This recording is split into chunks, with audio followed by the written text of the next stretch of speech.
I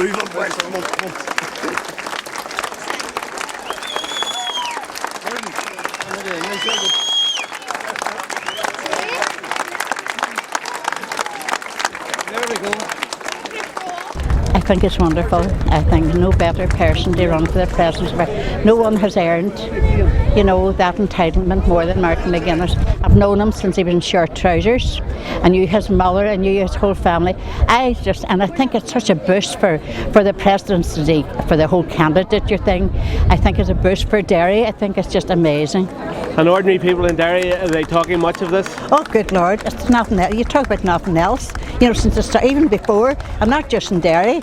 I mean, I have 2 sons in the United States and we're in contact all the time. It's great. It has generated such great excitement. And it's something, 40 years ago, I'm thinking back, would we ever have imagined it?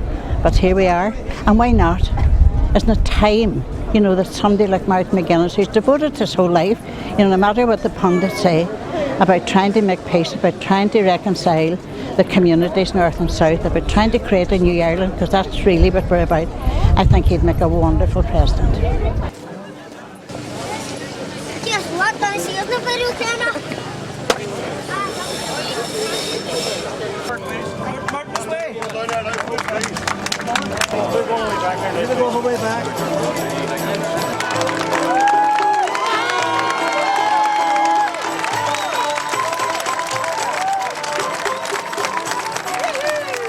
What a send-off.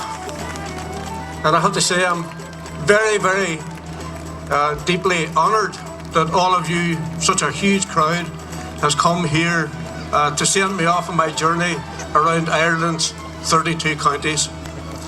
A journey I'm looking forward to very much indeed. I'm really honoured to have on the platform all of the people who have been so much part of my life for a very, very long time. Father Michael Kenny, Reverend David Latimer. I'm also absolutely delighted that Stephen Kenny is here, the manager of Derry City.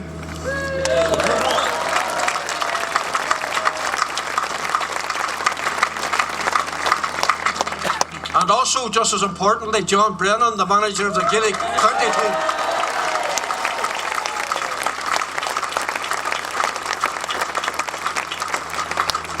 And 2 of the greatest footballers in Ireland, Paddy Bradley and Kevin McCloy.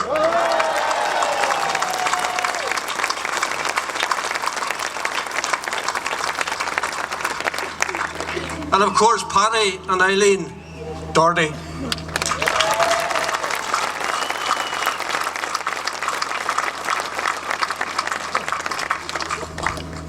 And we do go back a very, very long time, and I hold both those people in the very, very highest of regard.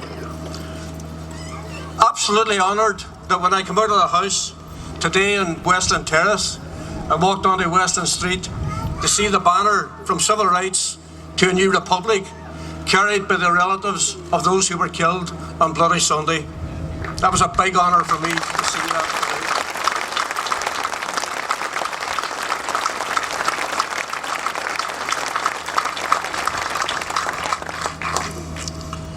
And I suppose more important than all else is my wife Bernie.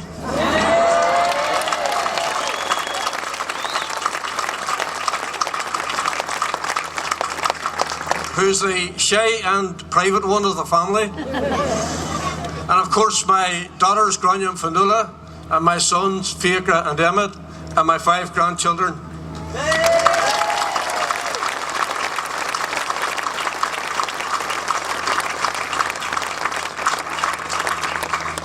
But to have the people of Derry from the Craigan, the Bogside, the Waterside, the Brandywell, Shantallow and all around the city here is the greatest honour that could be bestowed upon me. It's been a long and very hard and very difficult journey. And I mentioned the Bloody Sunday families, and I'm also very conscious that in this crowd there are many, many people who have lost loved ones as a result of the conflict. And my heart still, even after all those years, goes out to all of them. Also very conscious that many British soldiers lost their lives in this city. Members of the RUC, members of the UDR, innocent civilians lost their lives. My heart goes out to all of their relatives. When we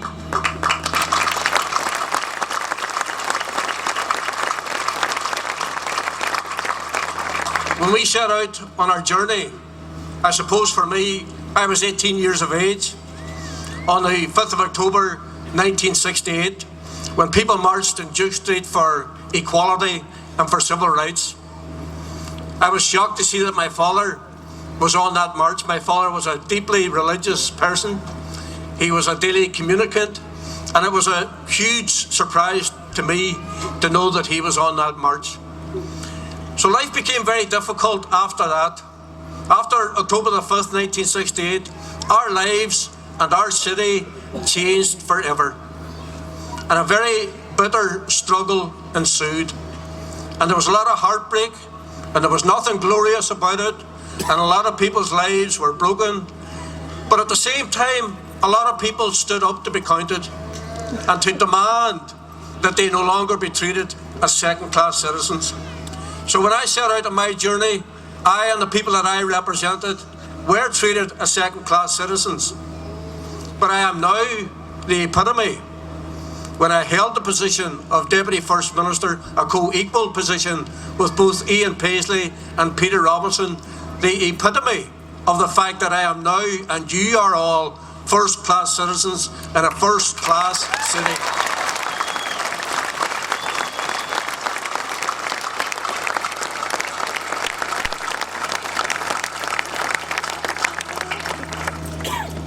So here I am now, embarked on a journey.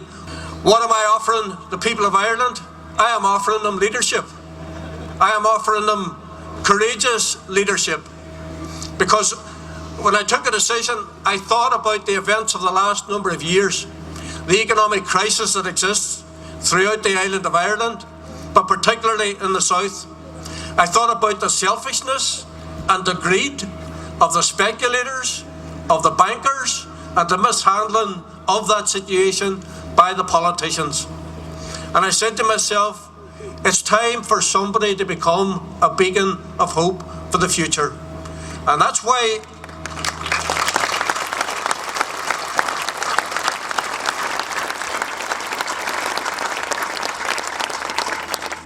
I decided that you have to lead from the front. And that's why I proposed that the presidential salary, if I am honoured by the people of Ireland to be their president, will not go to me. Just as my ministerial salary as Deputy First Minister went straight to Sinn Féin, this is a decision that will see the money of the presidential salary not go to any political party, but go straight to the people of Ireland. And what I am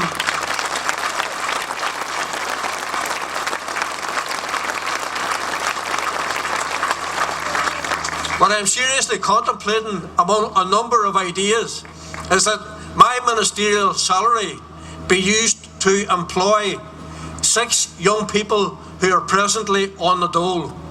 And I'm very determined that that's the way the salary should be spent. That is not done for publicity reasons. That is done as an example to others.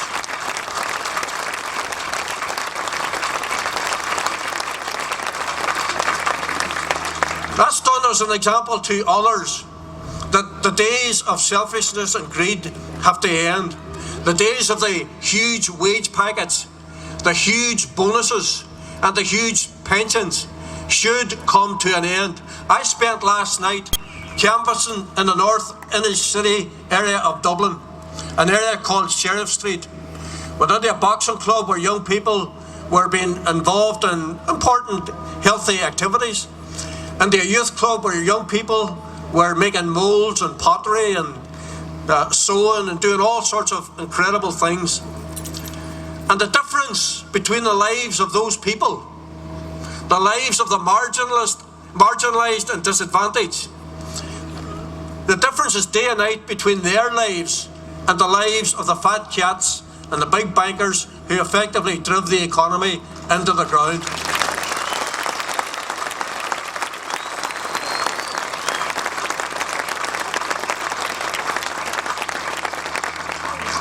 So I want to be a president for the people who have long lanes up to their houses in County Mayo and County Galway, whose sons had to leave in mass immigration from this island. I want to be a president for those people who find it difficult to find educational support for their children, or those people who have difficulty availing of health services. I want to be a president of the people, understanding the people, struggling with the people, feeling the pain of the people, and not someone who lives in an ivory tower, totally detached from the reality of life in ordinary areas of Dublin and throughout the island of Ireland.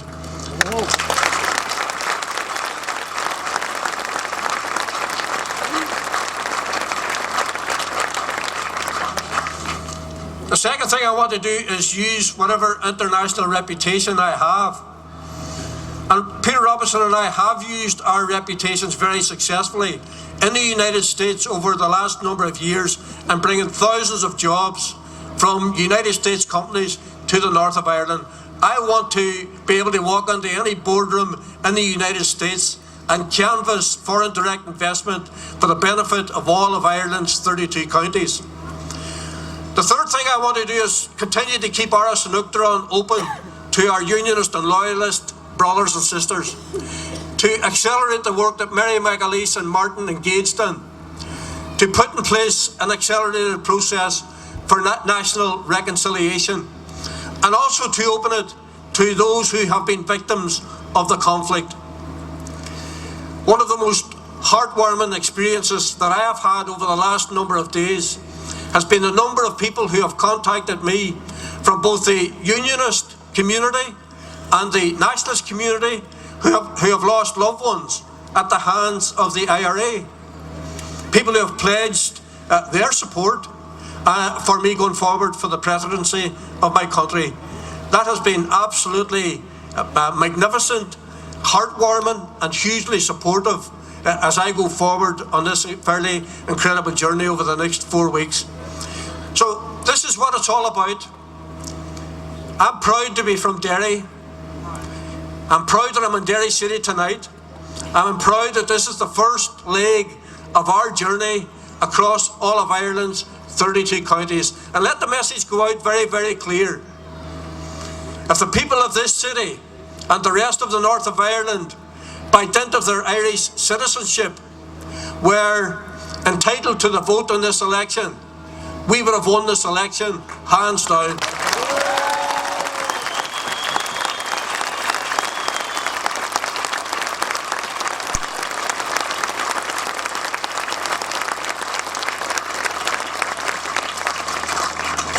So we'll see what happens. I will go forward. I will do my best. I know that there are people, some within the media and some with political agendas, who are totally and absolutely opposed to someone who was a former member of the IRA becoming the President of Ireland. And I ask them, has there been a new rule?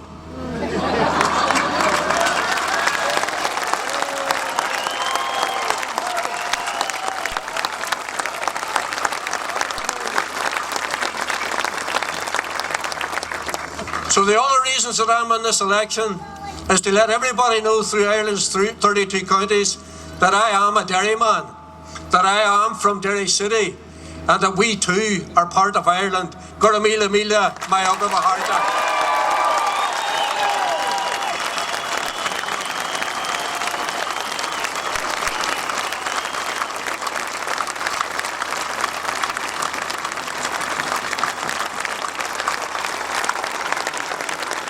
A magnificent evening. What's your reaction to the rally tonight? Oh, it's absolutely fantastic. I mean, several thousand people on the bog side. Confirms, I think, what everybody knew, that there's massive excitement in the north about my involvement in the presidential election. And I'm now setting off on what I hope will be a very interesting journey over the next number of weeks, right around Ireland's 32 counties, and look forward very much to going out and just meeting ordinary people in towns and villages and cities, and it's going to be a great adventure. Martin, could you have ever imagined growing up in the streets around Free Derry Corner that tonight could have ever happened to you? No, growing up in those days, Derry was a very difficult and dark place. A lot of unemployment, very bad housing, terrible social conditions that people were living in, and of course the civil rights movement and the resistance after that changed all of it, and we now have, after having come through 25 years of darkness all over the north as a result of the peace process, looking forward now to better times. And proud of the fact that we've played a major role in making that happen, particularly over the last couple of decades through our involvement in probably the most important political negotiations that the island of Ireland has ever seen. What sort of qualities do you think living in the Bogside in Derry will help you bring to your presidency if you're elected? Well, I think Derry made me what I am, and I left school when I was 15, but my education really began after I left school on the streets of the Bogside, watching the civil rights marches, the debates, the discussions. I've been part of all of those. It's been character forming, and it has, at that time I was cast into the role of being a Republican leader, and that has carried through over the course of the last number of decades, and I now find myself in this incredible position of going forward as Martin McGuinness for the presidency of my country, and it's obviously for my family something of great pride, but as you can see from the citizens of Derry, they are hugely proud of the fact that someone from their community is going forward to represent not just Derry but the whole of Ireland in this election.